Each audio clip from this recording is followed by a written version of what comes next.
Assalamualaikum sahabat. Berikut ini adalah cerita perjalanan haji kami tahun 2016.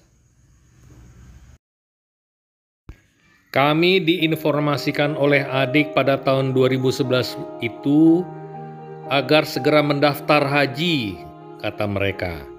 Antriannya hanya 2 tahun. Ternyata kami harus mengantri 5 tahun baru bisa berangkat. Kami buru-buru ke Bank Syariah untuk mendaftar dan membuka tabungan haji serta membayar setoran awal agar dapat porsi dari Departemen Agama.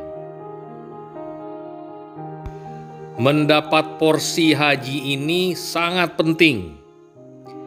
Toh kita hanya membayar setoran awal, pelunasannya nanti pada waktu kita mau berangkat.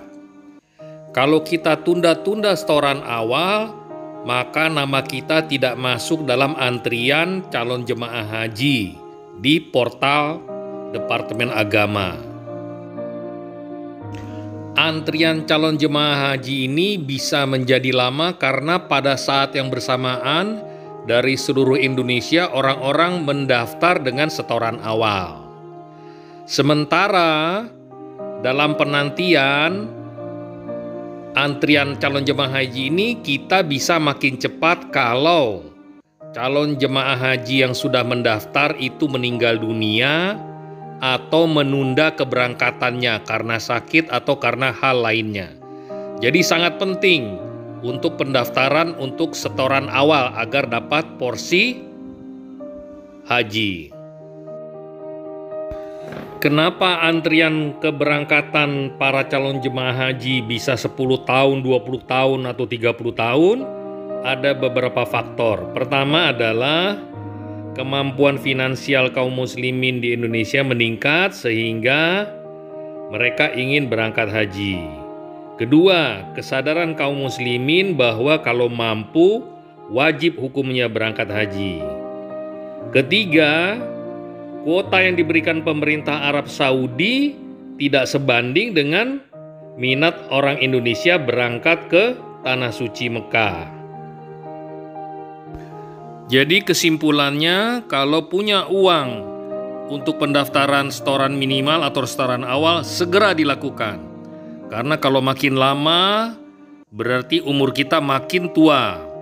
Karena perjalanan haji ini dibutuhkan kekuatan fisik, bukan hanya uang. Sebenarnya dalam perjalanan haji ini ada 2 tipe atau 2 model. Pertama, haji mandiri, kita urus semuanya, dan buku-buku paket manasik juga diberikan oleh Departemen Agama. Kalau dengan KBIH atau pembimbing haji, kita ada jadwal untuk manasik haji, belajar secara detail, apa-apa yang diperbolehkan dan yang dilarang selama menunaikan ibadah haji. Kalau dengan KBIH, segala administratif diurus oleh KBIH. Kita tinggal bayar atau melengkapi dokumen yang wajib dilakukan. Kami masuk asrama haji sekitar jam 9 malam habis isya. Kemudian menunggu untuk dibagikan real dari Departemen Agama, masing-masing kalau tidak salah 1.500 real. Habis subuh kita langsung berangkat ke bandara. Perjalanan dari Jakarta ke Jeddah di Saudi Arabia sekitar 9 jam. Jadi kelelahan kita sebelumnya di asrama haji, kita istirahat di pesawat. Sesudah sampainya kami di Bandara Jeddah di Saudi Arabia, kami disambut udara panas yang kering. Karena pada waktu itu memang masih musim panas. Nasihat para pembimbing, jangan lupa banyak minum. Dan pakai masker karena banyak sekali debu. Dari Bandara Jeddah, kami naik bus beramai-ramai rombongan ke kota Madinah. Kotanya bersih dan keren sekali. Jalannya, begitu juga penginapan-penginapan untuk para jemaah haji. Sejak di asrama dan kita menaruh koper kita tidak memonitor lagi sampai bandara Jeddah. Namun ketika masuk hotel, kita harus mengurus koper kita sendiri sampai ke ruangan penginapan di kota Madinah. Di Madinah inilah kita sholat arba'in selama 8 hari di Masjid Nabawi dan ziarah ke makam Rasulullah Shallallahu Alaihi Wasallam dan para sahabat. Di kubah berwarna hijau di atas, disitulah Rasulullah Shallallahu Alaihi Wasallam dimakamkan bersama para sahabat. Pada hari berikutnya, kita juga ziarah ke Masjid Kuba, Masjid Qiblatain, 2 kiblat, Masjid Sab'ah, makam syuhada di Uhud. Di situ ada makam Hamzah, paman Nabi, percetakan Al-Quran, dan perkebunan kurma. Sahabat saya yang di tengah ini, Pak Agus, telah mendahului kita. Innalillahi wa inna ilaihi roji'un. Semoga beliau husnul khotimah. Selama di Masjid Nabawi, sholat arba'in, wajib hukumnya bagi kami rombongan untuk sholat di masjid. Kalau kita sudah lelah atau menunggu sholat berikutnya, kami sering tidur-tiduran di luar atau di dalam masjid. Dan percayalah sahabat, sesudah pulang haji nanti para sahabat akan merindukan suasana seperti ini. Menakjubkan, mengharukan. Alhamdulillah kalau yang sudah pernah merasakannya. Allah Subhanahu wa Ta'ala menjanjikan bahwa sholat di tempat ini dan di Masjid Haram di Mekah luar biasa imbalannya.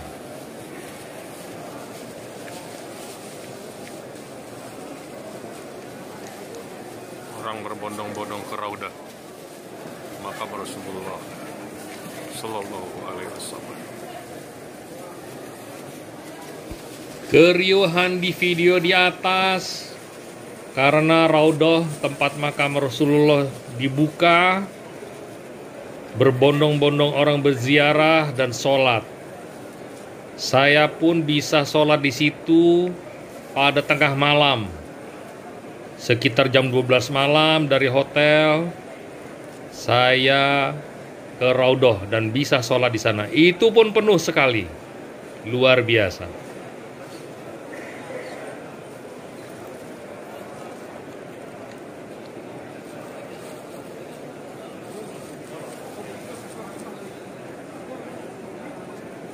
Inilah suasana sesudah sholat isya. Syahdu sekali. Orang ramai-ramai keluar masjid. Berikut adalah arsitektur bagian dalam Masjid Nabawi yang sangat indah dengan cat-cat yang tidak terlalu menyolok tapi mempengaruhi suasana untuk ibadah di dalamnya. Sangat menakjubkan dan sangat indah. Di dalam masjid atau di luar masjid, makanan dan minuman berlimpah ruah. Silakan Anda makan sekenyangnya, sehingga tidak ada orang yang berebutan.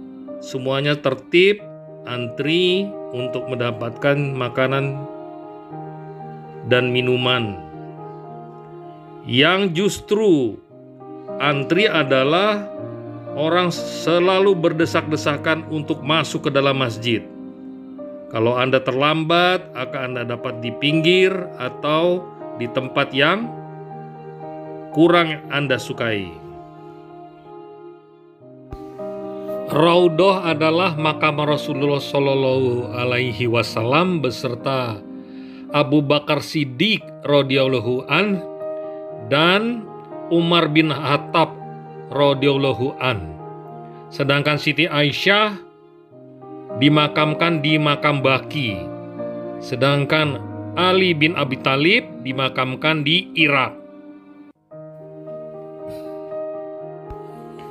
Inilah pemakaman Baqi di luar Masjid Nabawi. Wanita sepertinya dilarang masuk sehingga hanya kaum pria yang bisa masuk ke sini. Kalau kita lihat di sini yang diajarkan Rasulullah dan para sahabat, makam itu hanya sederhana. Ini adalah makam Utsman bin Affan, Khalifah ketiga. Tidak ada seperti makam-makam yang kita lihat, seperti dibangun bagus-bagus, kubah-kubah yang menakjubkan. Sementara Rasulullah dan para sahabat mengajarkan bahwa makam itu sederhana, hanya ditumpuk batu cukup. Raudhah itu milik Bunda Aisyah, istri Rasulullah Shallallahu Alaihi Wasallam. Kenapa dia dimakamkan di Baqi, tidak di rumahnya sendiri di samping Rasulullah?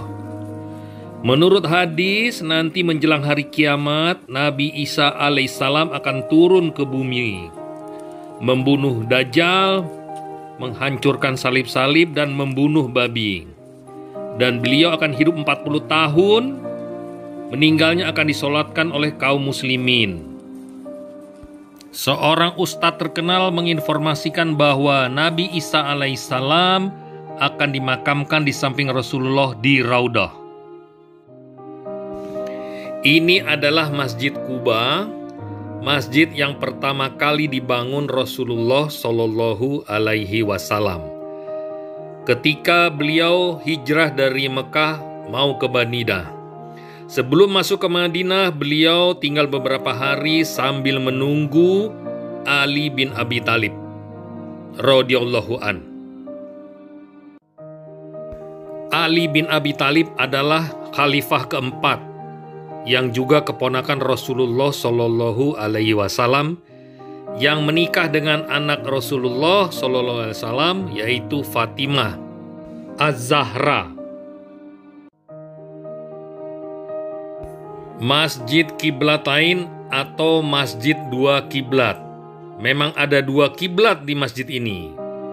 Karena pertama kali kaum muslimin sholat menghadap Masjidil Aqsa di Yerusalem.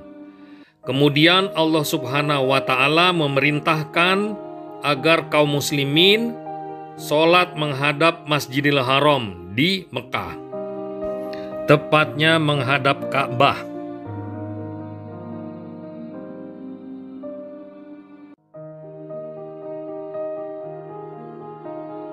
Museum ini menceritakan mengenai beberapa ayat Al-Quran, kodifikasi Al-Quran, serta sejarah Ka'bah dan pembangunannya. Begitu juga peninggalan penguasa-penguasa masa lalu.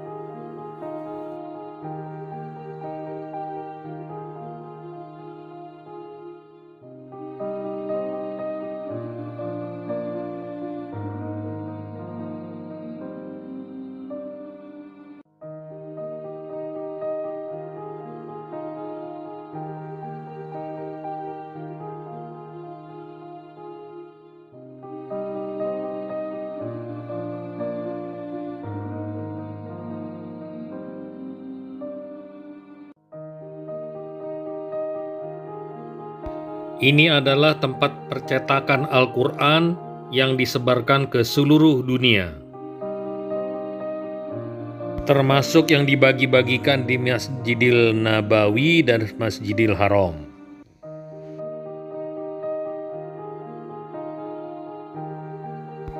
Ini termasuk dari paket yang diadakan oleh Departemen Agama. Mampir ke toko kurma.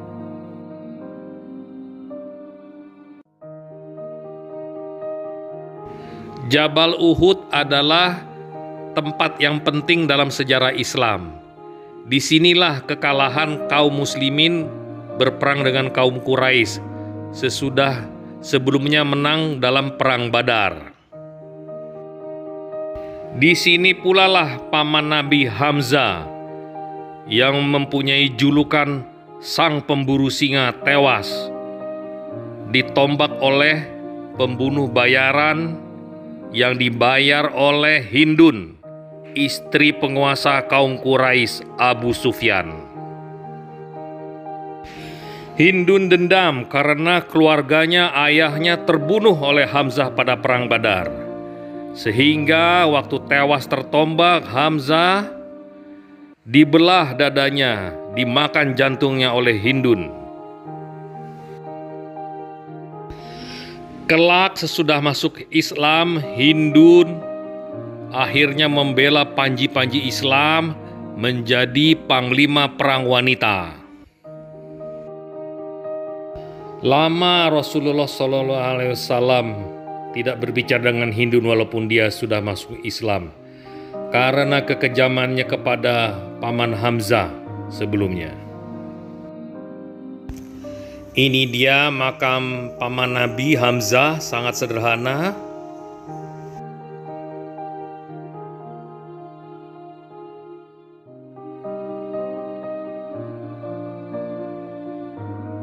Sesudah 8 hari di Madinah, kami berangkat ke Mekah. Jadi teman sekamar kami itu ada 5 orang di Madinah dan akan 5 orang lagi tapi berganti personil.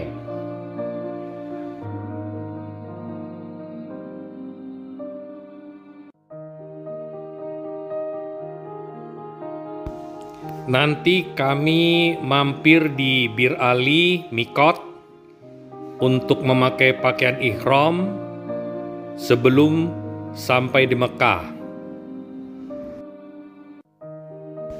Perjalanan dari Madinah ke Mekah tidak dekat.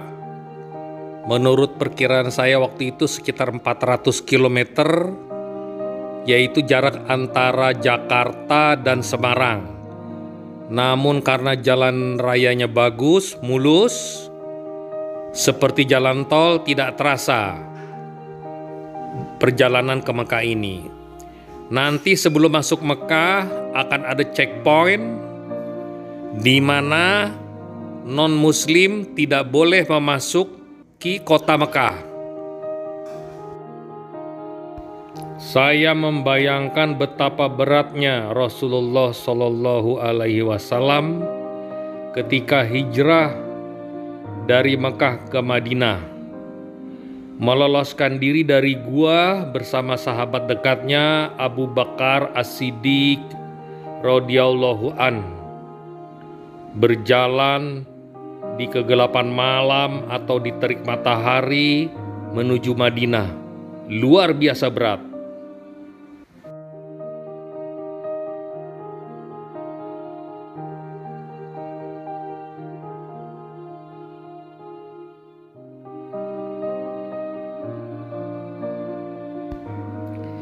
Tidak berapa lama kami tiba di Bir Ali. Kami berganti pakaian memakai ihram karena inilah yang disyaratkan sebelum mencapai kota Mekah. Bir Ali adalah tempat yang indah, gedungnya bagus, arsitekturnya arsitektur Islam, bersih, tidak terlalu ramai karena para jamaah haji melakukan pemakaian baju ihram di tempat ini. Demikian sahabat, sampai ke bagian selanjutnya, bagian 2, kita ke Mekah Al-Mukarramah.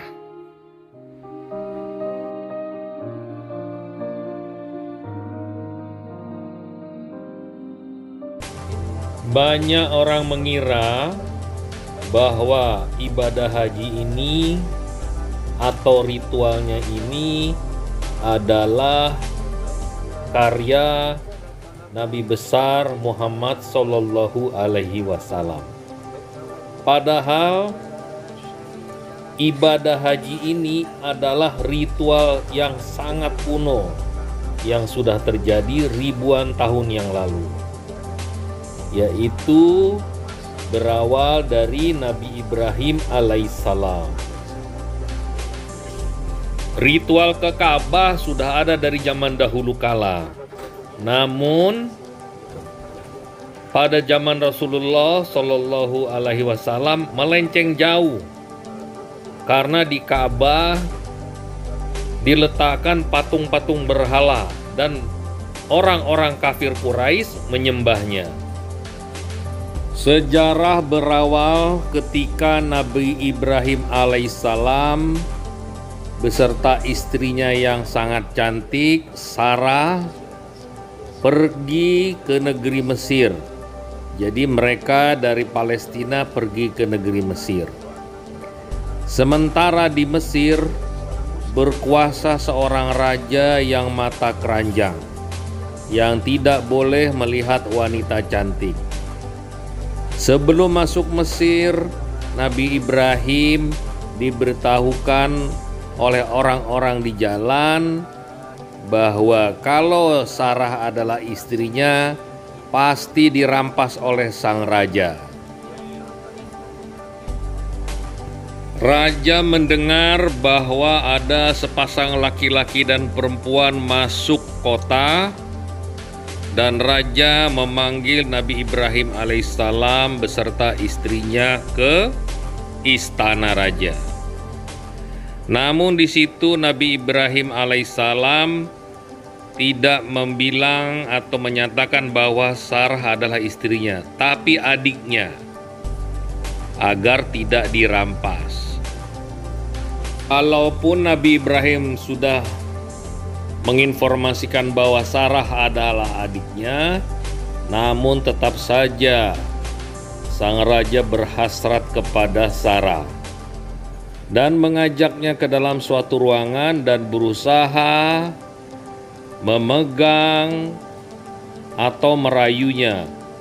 Namun selalu tangan sang raja kaku, karena Siti Sarah berdoa kepada Allah Subhanahu wa Ta'ala supaya dilindungi. Sampai 3 kali terjadi sehingga raja ketakutan. Sang raja kemudian mengusir Nabi Ibrahim alaihissalam dan Sarah pergi dari istana, dan diberikan seorang wanita sebagai pengiring atau dayang-dayang yang namanya Siti Hajar atau Hagar. Siti Hajar adalah anak raja sebelumnya yang dikudeta atau direbut oleh raja yang sekarang kekuasaannya, sehingga Hajar ditahan. Jadi Siti Hajar itu bukan budak seperti mantan budak Bilal. Dia adalah anak seorang raja, diberikan kepada Siti Sarah dan Nabi Ibrahim alaihissalam.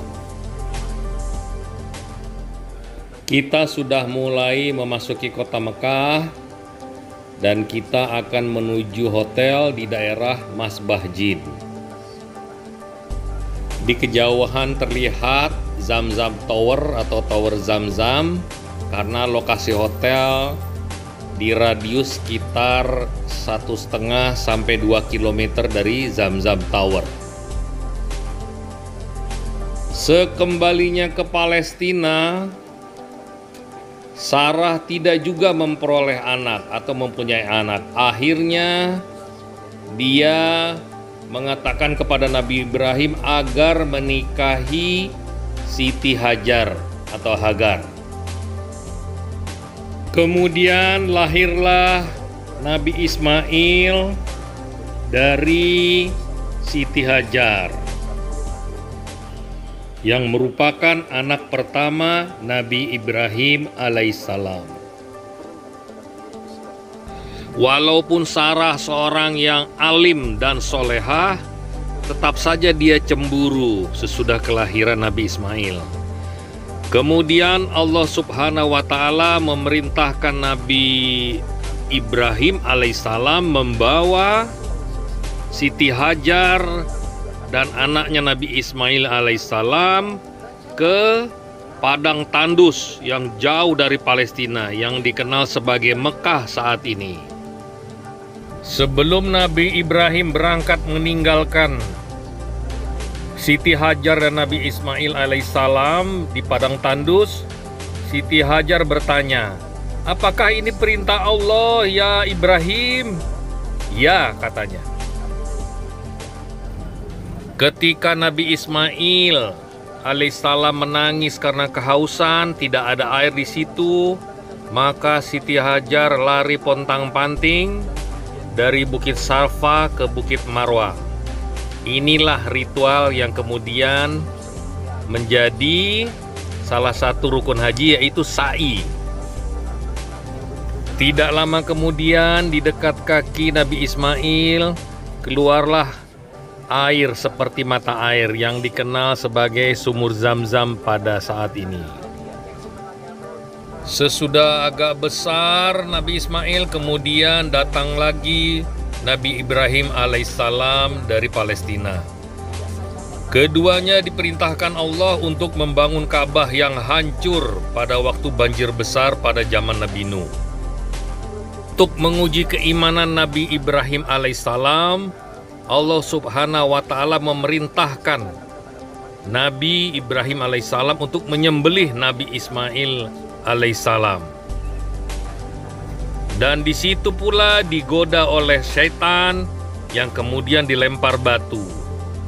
Melempar batu ini diabadikan dalam ritual haji yang disebut melempar jumroh dengan batu-batu kerikil. Akhirnya tibalah kami di hotel Masamat Al Khair Hotel di Masbah Jin. Hotel ini dikelilingi bukit-bukit batu di sekelilingnya, kiri, kanan, dan belakang. Jadi sangat kuat fondasinya karena beralaskan batu.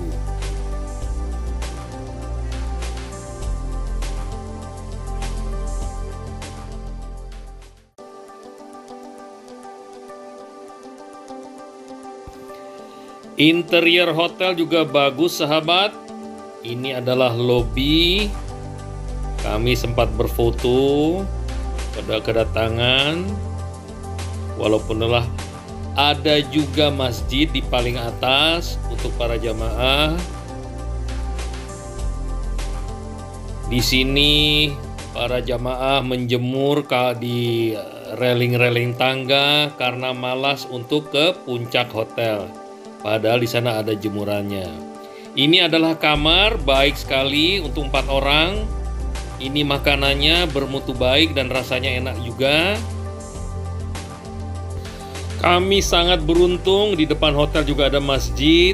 Kebanyakan kaum ibu-ibu sholat di sini 5 waktu dan bapak-bapak pergi ke Masjidil Haram. Ini adalah aktivitas malam hari. Ada yang membeli makanan atau keperluan-keperluan lain. Ini adalah lingkungan di hotel di Masbah Jin. Nah, di gedung-gedung ini di bawahnya kita tinggal menyeberang, kita bisa mendapatkan alternatif makanan seperti makanan Turki atau makanan Arab yang rasanya enak sekali.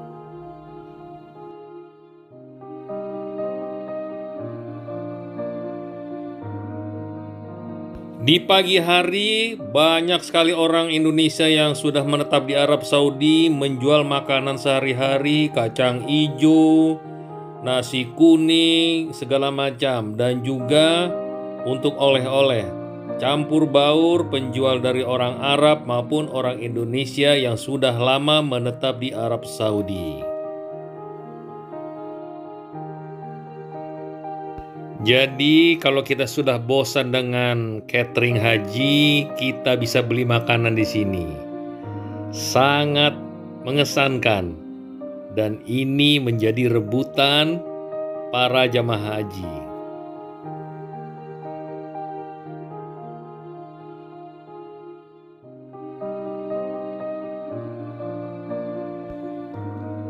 Ini adalah terminal bis yang ada dekat hotel. Jadi bis ini bolak-balik mengangkut jamaah ke Masjidil Haram dengan gratis. Pembimbing haji mengisyaratkan tibalah pada kelompok kami untuk tawaf di Ka'bah. Pelan-pelan kami melihat Ka'bah dari kegelapan, terus maju, terus terang saja kami sedih, meneteskan air mata, ada pula yang menangis, karena berpuluh-puluh tahun sholat menghadap Ka'bah, baru saat inilah kami melihat di depan mata kami. Sangat mengharukan. Ka'bah itu di dalamnya ada ruangan, jadi bukan batu semuanya. Ada ruangan di dalamnya merupakan tempat ibadah. Jadi lucu sekali kalau ada orang yang mengatakan bahwa kaum muslimin menyembah batu. Ka'bah adalah rumah ibadah pertama di muka bumi. Kemungkinan besar dibangun sejak Nabi Adam, tapi tidak bisa dibuktikan secara sejarah. Fakta sejarah yang bisa dibuktikan adalah bahwa Nabi Ibrahim alaihissalam membangun Ka'bah kembali sesudah hancur. Kedua, Nabi Musa pernah ke sini dan juga pernah ke Madinah, di mana suku-suku Yahudi pengikut Nabi Musa tetap tinggal di Madinah untuk menunggu Nabi akhir zaman. Beberapa hari kemudian kami datang lagi ke Ka'bah untuk menghadiri tausiah di tempat yang paling atas di Masjidil Haram. Kami terkejut melihat betapa banyaknya orang yang melakukan tawaf. Penuh. Para sahabat coba perhatikan, ada kelompok yang berbaju merah, mereka saling memegang bahu agar tidak tercerai-berai dengan banyaknya manusia. Itu dia kelompok yang berbaju merah.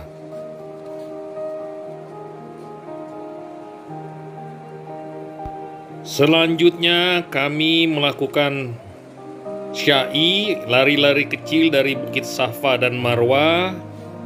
Di sini ada tanda-tanda yang berwarna hijau, lampu di atas atap itu warna hijau. Nah, di sepanjang warna hijau itu kita berlari agak cepat. Begitulah aturannya.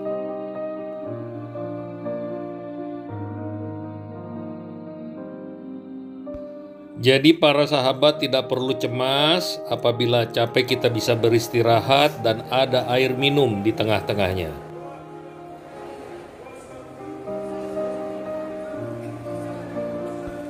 Alhamdulillah, di setiap ibadah entah tawaf atau sya'i, kami selalu dipermudah. Artinya tidak padat. Karena pemilihan jam-jam ini penting untuk para jamaah agar tidak terlalu berat karena bertumpuk-tumpuknya manusia. Alhamdulillah.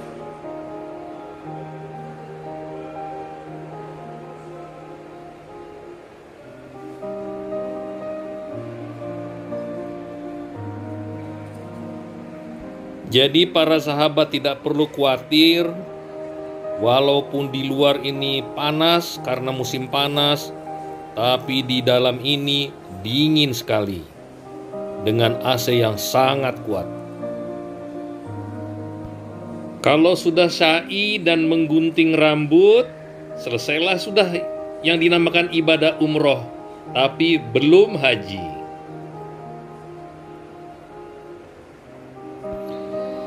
Inilah transportasi pulang dan pergi dari hotel ke Masjidil Haram. Sayangnya lagi para jamaah itu tidak bisa antri, selalu berebut naik bus. Menyedihkan.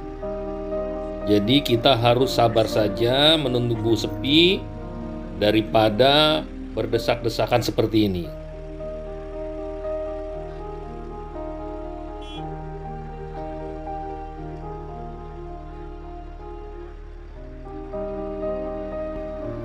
Belum syah menjadi haji kalau belum wukuf di Arafah.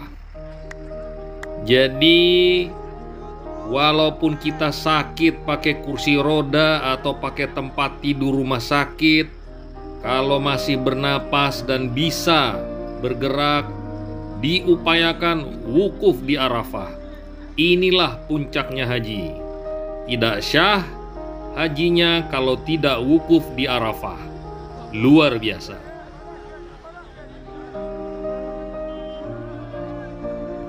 Kita akan tinggal di tenda di Arafah. Walaupun cuaca panas, di dalam masih ada kipas angin. Beruntung yang dekat kipas angin. Namun demikian, kita bisa tidur nyenyak walaupun panas dan baca Quran di tempat ini. Yang penting niat. Semuanya insya Allah berjalan dengan lancar.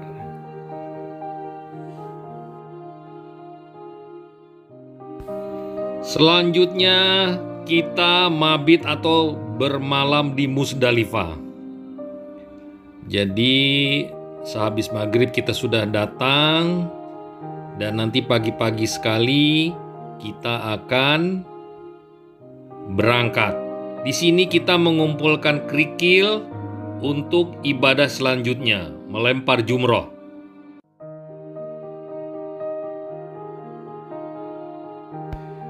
Dari Musdalifah kita bermalam di Mina. Di sini tendanya besar-besar. Sepertinya kalau saya tidak salah ingat, satu tenda itu ada 30 orang isinya. Dan AC-nya sangat dingin, anginnya kencang di dalam. Dari Mina ini kita akan bersiap-siap melempar jumroh dengan membawa batu kerikil yang sudah kita kumpulkan di Musdalifah sebelumnya. Perjalanan melempar jumroh ini tidak dekat. Menurut perhitungan saya sekitar kita berjalan 3 km. Dan semua ini jadwalnya diatur oleh pemerintah Arab Saudi untuk menghindari kecelakaan di masa lalu, di mana para jamaah beberapa negara termasuk Indonesia berdesak-desakan di terowongan Mina. Akibatnya pada waktu itu ratusan jamaah haji dari beberapa negara meninggal dunia. Kami disuruh tidur dulu di siang hari karena menurut pembimbing rombongan kami akan mendapat jadwal tengah malam. Jadi tengah malam kami bangun, berjalan untuk melempar jumroh sejauh sekitar 2,5 atau 3 km. Itu sekali jalan. Jadi di dalam terowongan Mina ini setiap beberapa ratus meter dijaga oleh petugas dari pemerintah Arab Saudi. Di dalam terowongan juga dibagi dua, di sebelah kiri untuk pergi, di sebelah kanan untuk pulang. Jadi tidak seperti dulu bercampur baur antara yang pergi dan pulang, menyebabkan terjadinya kemacetan manusia yang sangat banyak di dalam terowongan.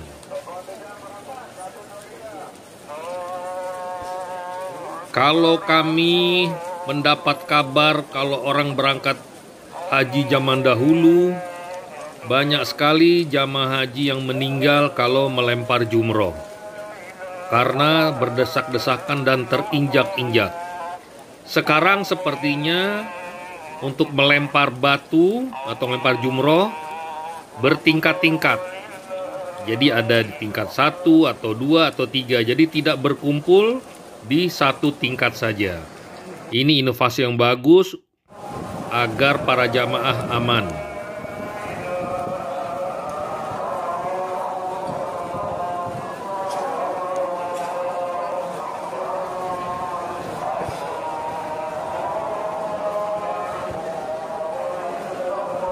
Saya sempat cemas sahabat melihat di depan banyaknya para jamaah, di belakang juga banyak sekali.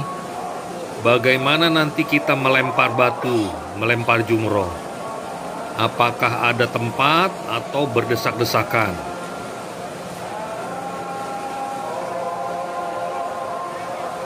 Jiwa kita bergetar, sahabat, sepanjang perjalanan ini.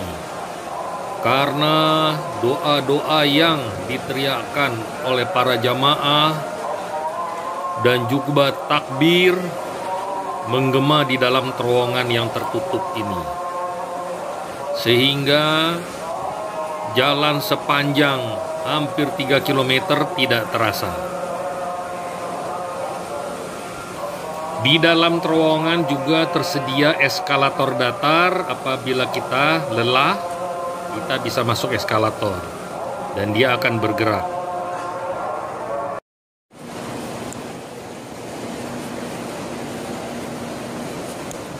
Kami sangat gembira, sahabat. Ternyata sewaktu melempar jumroh tidak berdesak-desakan. Banyak ruangan tersisa sehingga kami bisa mendekat dengan melempar dengan bebas. Kami gembira melihat keadaan ini. Aman. Dan ibadah kami berjalan dengan sangat lancar. Alhamdulillah.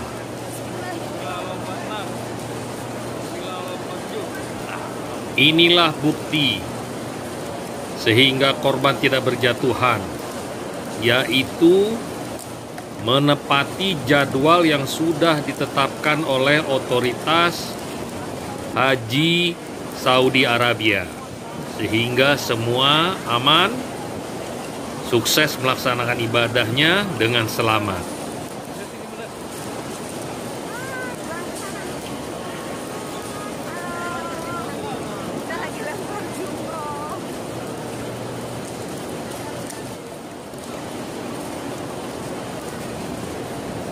Ini jumlah jumroh yang terakhir. Udah ya.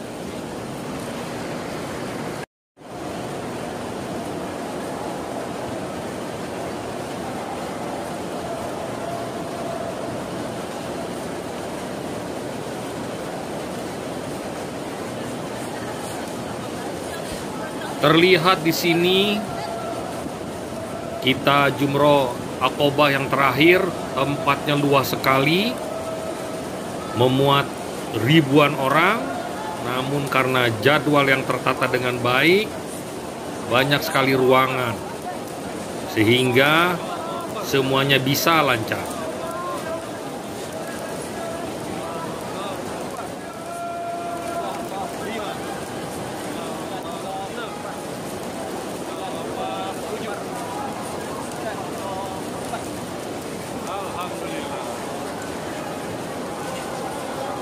Jadi pada musim haji ini di kota Mekah bisa berkumpul 3 juta manusia dari seluruh negara di dunia ini.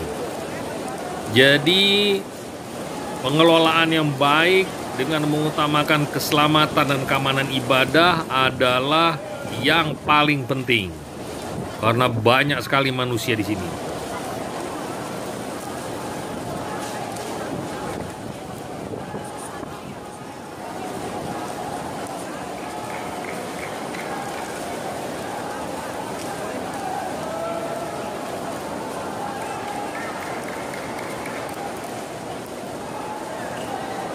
Alhamdulillah.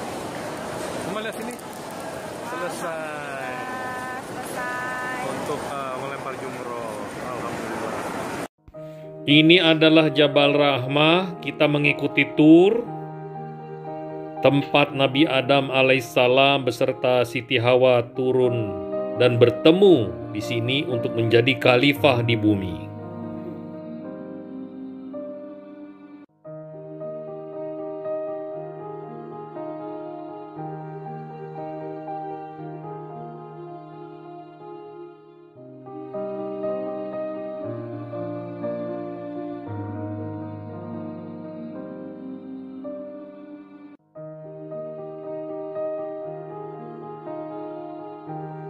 Ini masjid terapung di tepi Laut Merah, agak jauh dari Mekah, jadi kita beberapa jam naik bus. Menarik sekali tempatnya, masjidnya juga sangat bagus.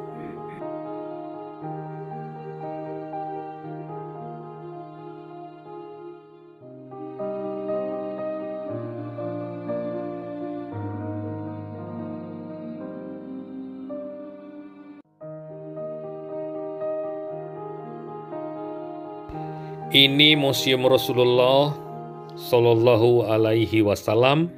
Yang menarik di dalam sini adalah silsilah Rasulullah sendiri beserta 4 sahabatnya.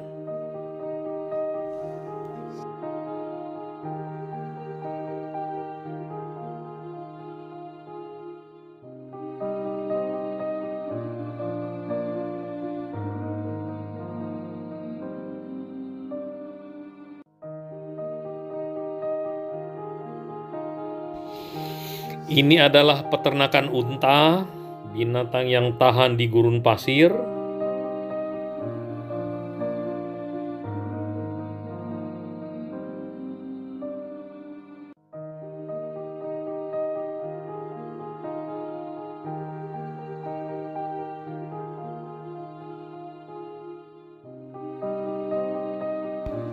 Inilah bangunan baru Masjidil Haram. Sangat indah, menakjubkan. Mari kita lihat, sahabat.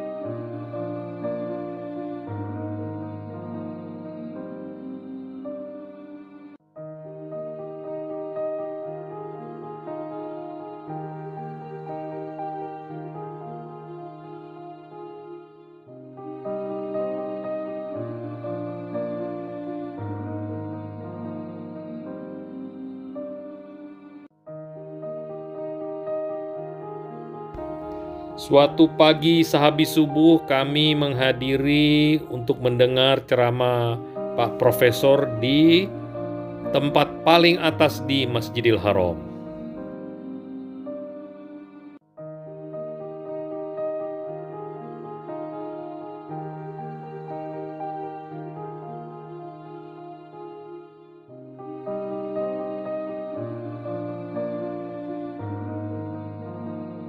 Ini bagian luar Masjidil Haram. Di depan Zamzam Tower kami mengambil momen-momen sebagai kenang-kenangan.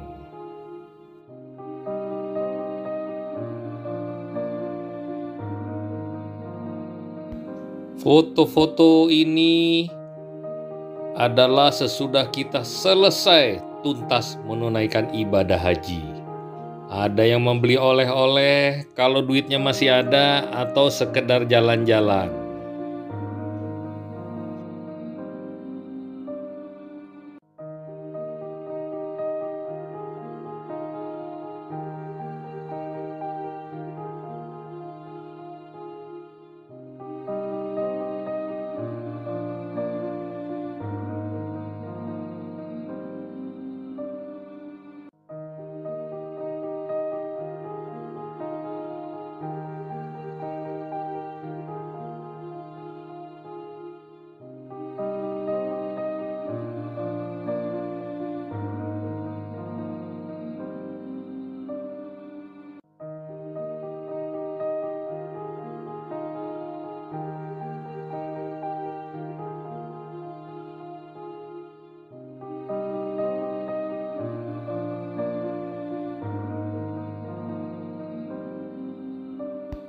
Inilah momen kami meninggalkan hotel di Mekah untuk kembali ke Indonesia untuk bertemu keluarga kembali.